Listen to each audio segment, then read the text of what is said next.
Hey fam, Rusty here again. Just coming to you live with 5 tips to help you stop overeating on the weekends, right? Pretty common that we see this most weekends, obviously. It's Friday and it's Saturday, Sunday. What? So we obviously live for the weekends, guys. A lot of us, and that's inbuilt that we want to make sure that we enjoy ourselves. And I think with that, especially when you're like us in the gym where we're trying to be fit, we're trying to lose weight, trying to get in shape, put on muscle, whatever, we're obviously usually following some sort of nutrition protocol or we're on some sort of kind of diet or something like that. And sometimes it can make the weekends really quite hard, right? I hear this all the time. I'm really good Monday to Friday, but then like on the weekends, that's where I sort of let myself down. And so, I just wanted to go over like what's the 5 key things, what's the things you can do to obviously help yourself from stopping that from happening, right? Because we want you to get results, right? We know that that nutrition is Monday to Sunday. It's not Monday to Friday, all right? So probably the first thing, number one of our 5 there, is to think about progress over perfection, okay? So you don't want to think that like the thing that you can do, like probably like the good enough method, if you will, like the thing that you do most of the time, the thing that's probably going most of the well is better than the thing that you do perfectly, but then you quit.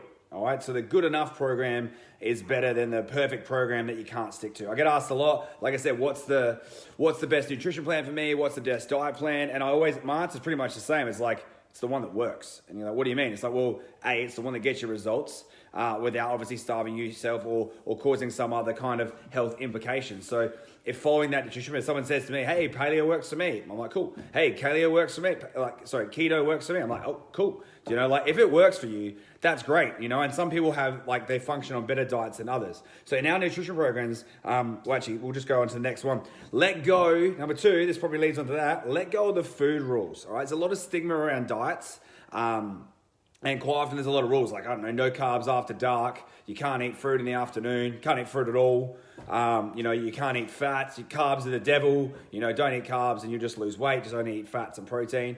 And there's a lot of other rules that go around it, you can't have any junk food, no alcohol ever, et cetera, et cetera. And I'll be guilty of saying these to my clients as well because I want to get them a result, do you know what I mean? And I know a lot of those things sometimes are what's holding them back, especially if they're, a social drinker or they drink, throughout the week, then I might be like, all right, well, you need to cut alcohol. I don't mean you need to cut it fucking completely unless you can do that because A, you're probably only going to do that. Let's say it's a 28-day challenge. You're only going to do it for 28 days if you make it that long. And then you're like, thank fuck that's over. I'm going to go back and do all the other fucking shit that I wasn't allowed to do. So I'm going to eat all the stuff I wasn't allowed to eat. I'm going to drink all the stuff I wasn't allowed to do. And that's how we get that yo-yo effect, right? So number 2, let go of the food rules, right? So stick to what works. Like, if you're following a macros place plan, or we use a hand guide for portion sizes, you heard me talk about that. That helps you to pick the foods you actually like. And like I said, if it fits your macros, fits within your plan, you can do it. Obviously, like I said, there's better choices than others. That goes back to rule number 1. All right, good enough is sometimes just good enough. And aiming for progress over perfection is actually is going to get you closer to your goal than trying to be perfect all the fucking time. All right. Rule number 3, and that's probably the same thing, is there's no cheat days, right? If you're cheating on something, like what are you cheating on? Like apart from yourself, you know what I mean? You're cheating on your results. So like you starve yourself all week saying, I can't have this, I can't have that. Like, I'm on these rules, I'm not going to eat any of this stuff. And then one day of the week, you're like, thank fuck, I'm going to go ham. I cannot wait. It's like Christmas. You wake up like, I'm going to eat absolutely everything I fucking can. And then what happens? You spend your whole calorie budget before lunch. And then you're like, well, fuck it, it's my cheat day. I'm going to have fucking everything else I didn't get to have, ice cream, whatever, and I'm going to load up. And don't worry, Monday, I'm back on. You know what I mean? And we always hear this, Monday. There's no good day to start a diet. There's no good day to start a nutrition plan. There's no good day to start a challenge. In fact, in my gym now, I've actually just changed that where I used to always say, hey, you can start beginning of next month. And it was always like they had to wait. Now it's like someone calls me today and says, hey, I want to make a difference in my life. I'm like, I want to help you. You can start now or you can start tomorrow. Like that's your choice. Do you know what I mean? Because I want to get people going straight away.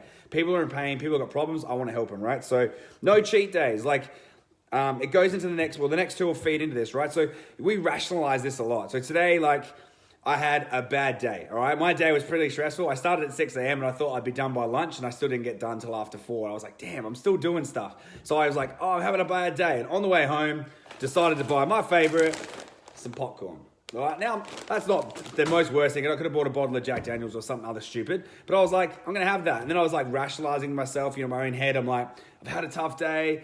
So I bought this. You didn't buy the popcorn because you had a fucking tough day. You've had lots of tough days and you never buy popcorn. You bought popcorn because you fucking wanted to watch the footy and you wanted to have popcorn. And that was it. All right. So sometimes the last point there, and this is point number 5. 1, stop rationalizing your fucking shit. Stop saying it's okay to have this because of X reason. Like you're just trying to rationalize. You're trying to make it okay. You want me to say, yeah, it's fine. You can have that. No worries.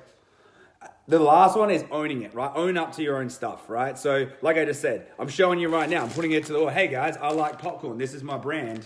And sometimes I like to eat it. Not just because I've had a bad day. Just sometimes I want to eat it. Do you know what I mean? But like I said, my diet, I would say the same thing. Progress over perfection. I try to eat as good as I can, as often as I can, because I know what my goals are. Fuck the popcorn. Yeah, thanks, Lise. But I want to own that. Like I said, I'm going to have that today. I'm not going to be going to kill myself. I'm not going to wake up extra early tomorrow and go for a 10K run because I had some popcorn at night. I'm going to own that fact that I had that tonight. But tomorrow, like I said, never miss 2 in a row. My very next meal, going to be back on my, back on spec, back on my meal plan. So I think, guys, like I said, I think a lot of time when we talk about nutrition and stuff, people only really see it at one end and they take it to extremes. Like you're fully on this diet and you've got to be fully committed or you don't get fucking results.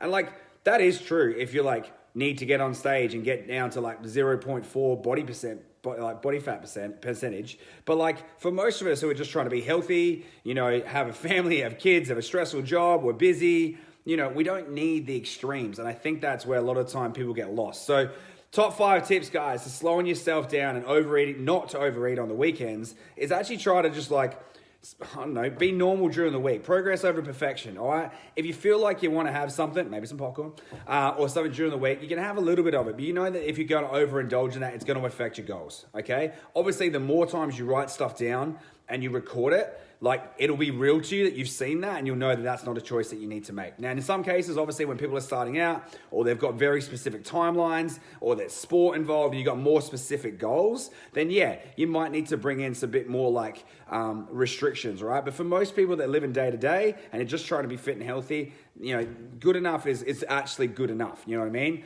So keep your nutrition, your diet plan sound. Make sure you're exercising, drink water, get some sleep. And you're going to be okay. Do you know what I mean? You're going to be fine. Eat a vegetable once in a while. So, like I said, progress over perfection, guys. Good enough is sometimes just good enough.